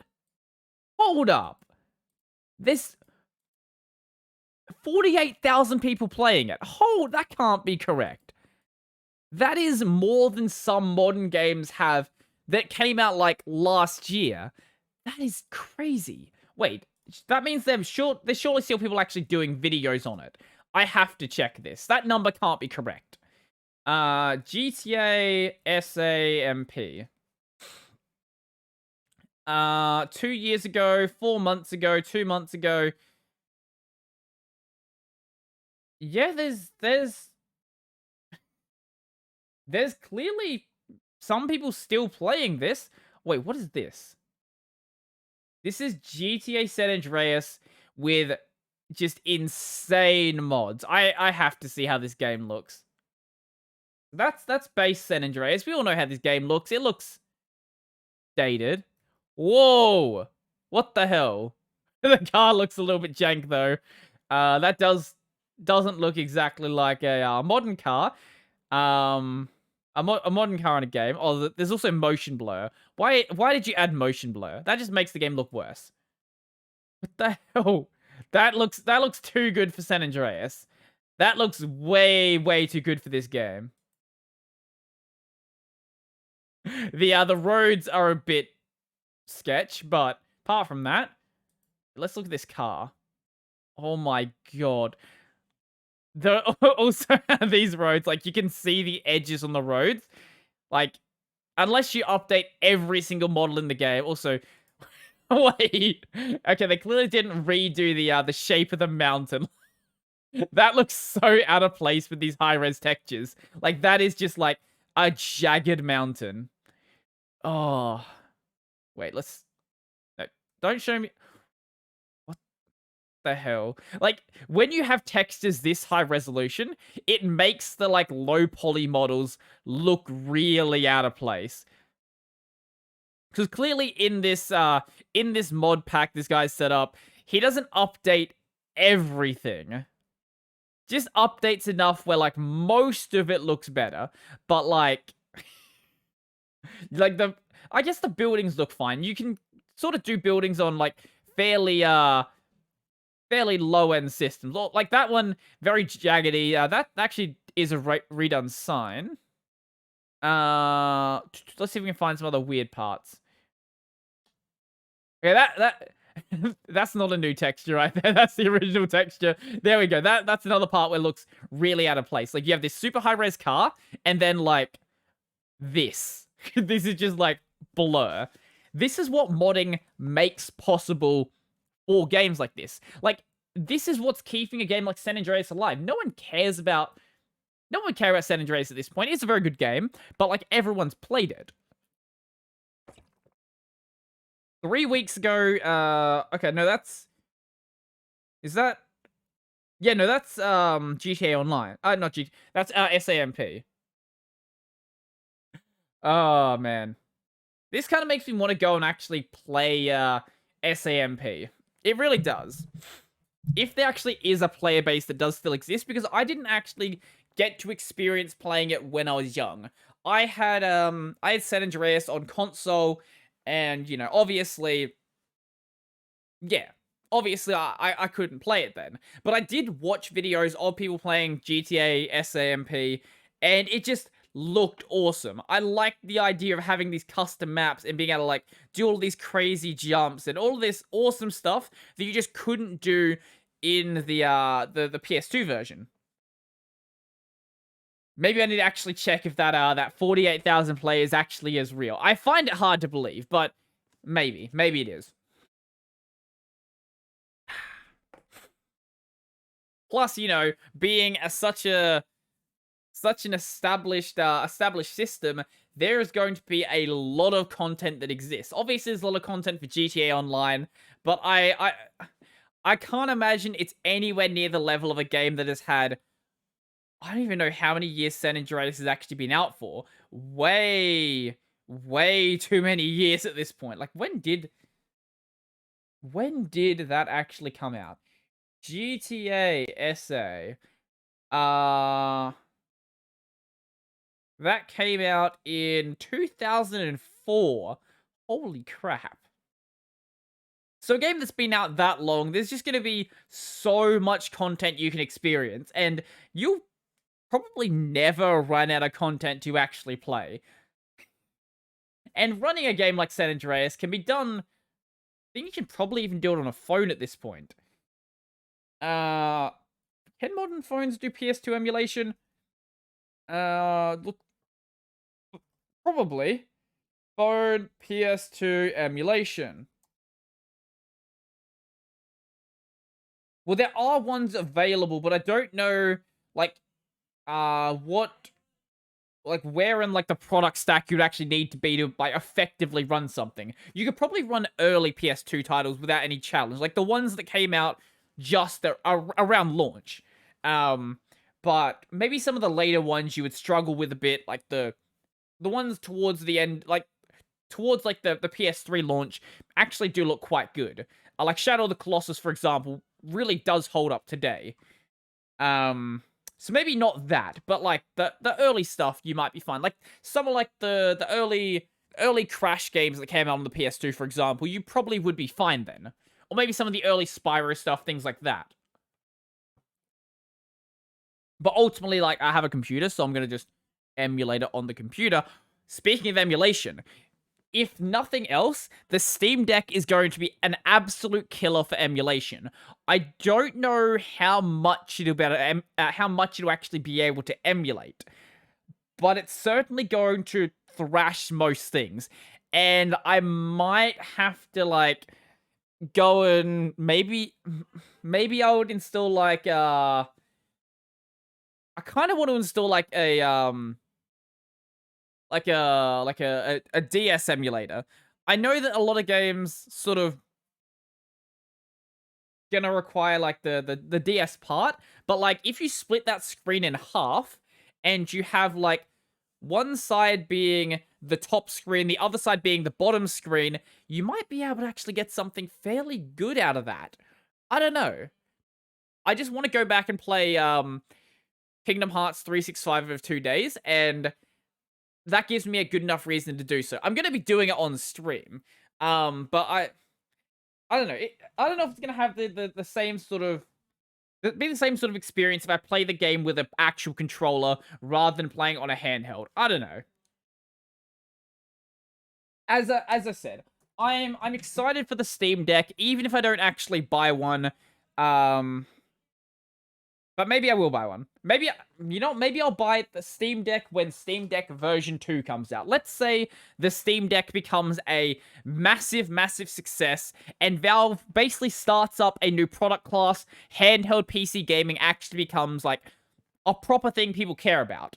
Maybe when, like, the next generation comes out, you buy, like, an older one, maybe a pre-owned one. That would be a really powerful emulation machine. Like, genuinely enough to crush most games. I don't know. I think that would do PS2 perfectly fine. PS3 is a bit weird because of the weird architecture. And you may, if you like lower, maybe you'd be able to do Switch even. I don't know like how demanding Switch emulation is. But the Switch does use Vulkan, which is interesting because that makes it fairly easy to emulate on Linux. There is a emulator called Yuzu. I don't know how well it works. Maybe I'll have to test that out at some point. Maybe. I don't know.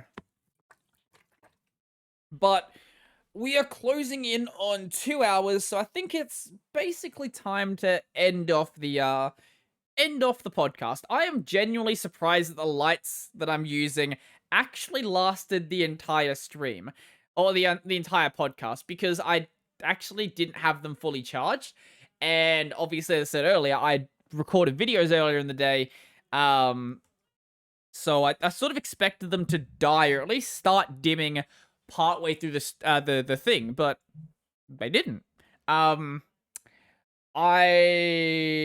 was it? What the answer? Next week is going to be the Cyan podcast, which I am very excited for. She's going to be a very fun guest. Yeah, so keep your eyes peeled for episode 75 of Take Over Tea. After that, I'm going to try to get a guest on. I know it's rare for me to have like different guests on and like new guests. I know Cyan I've had like in the works for a while, but like after Cyan, it's not just gonna go straight back to like nothing but solo episodes.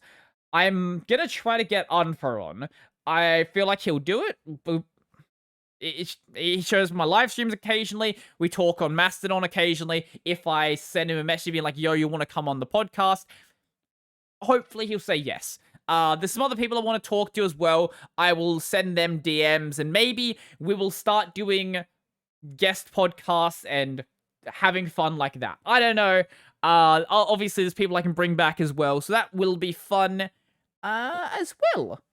So the channel that you should go check out today, who should you check out? That is a good question. Not IGN. Definitely not IGN. I am gonna say go check out. If you want to see random Kingdom Hearts videos, go watch Stickman Sham. Only has 43.7k subs, so still a relatively small channel. But he actually shows some pretty cool stuff about Kingdom Hearts that I didn't know about, or stuff that, like, I didn't realize, like, how weirdly designed this game was. For example, there's in the Thousand Heartless fight, if you stare at the ground, apparently all of the Heartless just spawn directly on top of you. And you can spam Magdega and everything dies. Obviously, you won't have it at that point, but if you say do a randomizer, yeah. Or like there's a rare reaction command that, like, apparently if Leon gets down during the Hollow Bastion fight where you protect the gate, there's a reaction command to bring him back up. Why that exists, I don't know. Have I ever seen it in actual gameplay? No. Will you ever see it in actual gameplay? No. You actually have to, like, force the game into a position where it's actually going to show you this. But yeah, here's really good videos, and I highly recommend checking out his channel. Yeah. So that's going to be pretty much everything for me. Before I go, I would like to thank my supporters before my voice completely cuts out and I can no longer speak anymore. Hopefully we're fine by tomorrow, where I'm going to be recording some more videos. Maybe we'll do 2, maybe we'll do 3, I don't know. Anyway, a special thank you to Joachim Donald, Logan Michael, Andrew Mitchell, Nathan, David Carl, Will, Brennan, Chico Bento, Jamie Joseph, Josh, Michael, Peter D, Stephen T, through Tony Tushar, and all of my $2 supporters. If you like to support work, the links down below to my Patreon, subscribe, style, leave pay, all that sort of stuff. I've got my podcast. I just realized that this is I was doing my main channel outro. That's not what I'm doing here. The podcast, as an audio form, is available basically on any audio podcast platform. Search for Take Over Tea and you will find it. The video version is available on YouTube and Odyssey. Comes out earlier on Odyssey, so if you want to see it before anyone else, go check that out. My main channel is Brody Robertson, where I do Linux videos, upload them 6 times a week. And this week, I guess, actually no, I can't say this week because this is going to come out a week after these videos come out. When this comes out, there will be videos. What the videos are, I do not know. And I also have a gaming channel that is Brody Robertson Plays, where I live stream twice a week and upload 5 or so YouTube shorts. So I think that'll be everything for me. Yeah. So I don't know how to end this. Yeah. I guess I'm out or something. Wah, wah, wah. End it now.